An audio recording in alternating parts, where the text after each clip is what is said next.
we're explaining Andy Warhol's Mao series. Our story starts in 1956 with the USSR's 20th Congress of the CPSU, and Khrushchev's secret report created a historical shockwave that altered the meaning of the leader's portrait in the West, framing it as a visual apparatus for a cult of personality. While the 1960s saw the Mao icon reach its zenith as a daily infrastructure of power in China, President Richard Nixon's 1972 visit transformed Mao from an ideological enemy into a global media superimage, a face suddenly recognized and consumed by the American public. Warhol intervened in this historical chain using silk screening, leather-like coloration, and repetition to create a political idol into a reproducible image of consumer society, turning the portrait into an inquiry on how images manufacture power and how that power is emptied through replication. Warhol's treatment of Mao was not a depiction of leadership character, but a rewriting of the rules governing the face, moving it from a political image demanding faith to an artistic object demanding awareness of the image-making mechanism. This translation involves 4 interlocking actions. 1. Migration of production logic from state propaganda to commercial replication. Warhol chose the standardized official portrait from The Little Red Book, an image already designed for mass distribution, and reindustrialized it through silk screen printing.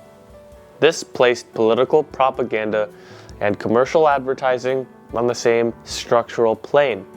Both generate authority and identity through endless replication and visibility. 2.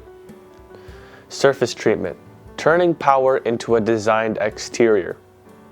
By applying garish colors, high contrast, and gestural brushstrokes into a solemn face, Warhol shifted power from deep meaning to a changeable visual skin. In this surface aesthetic, majesty is no longer untouchable, but becomes a style that can be designed and consumed. 3. Serialization in scale systems, the leader as a product line. The series, comprising 199 silkscreen paintings across 5 scales, reframed the leader as a scalable product line. The audience no longer looks up at a single monument, but engages in a comparative browsing logic similar to retail shelves. Differences in size and color shift the viewing experience from belief to judgment and choice. 4. The exit of meaning via repetition, from worship to visual fatigue. Repetition serves as a critical tool. The more an image saturates the environment, the more it moves from worship to numbness. Warhol famously noted, "The more you look at the exact same thing, the more the meaning goes away, and the better and emptier you feel." He revealed the mechanism of power, not its stance, showing how images become noise through excessive visibility. The Mao series marked the moment pop art moved from American consumer culture to global political imagery, shifting the political portrait from personal representation to a study of transmission mechanisms. Created between 1972 and 1973, Mao was Warhol's first return to painting since 1965. It was an image project funded by commercial powerhouses like the Leo Castelli Gallery and Peter Brandt. It proved that art could operate like a corporation and that political and commercial symbols share the same mechanics of fame and circulation. Mao was a turning point where pop art ceased to deal only with soup cans and movie stars and began processing global political icons. By synchronizing with the 1972 media event, Warhol proved that politics could be commodified by media, just as easily as Hollywood glamour. Traditional portraits seek to represent authority or character. Now completed a paradigm shift.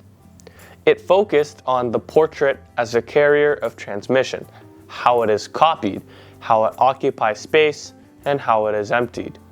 Warhol turned the leader from a single monument into a comparable and consumable product line.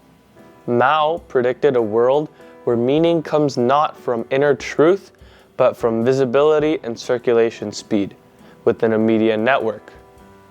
By turning power into a surface that can be skinned or used as wallpaper, as seen in the 1974 Paris exhibition, Warhol showed how images eventually become noise in a landscape of infinite reproduction. The art historical significance of Warhol's Mao series lies in its rewriting of the political idol into a media commodity.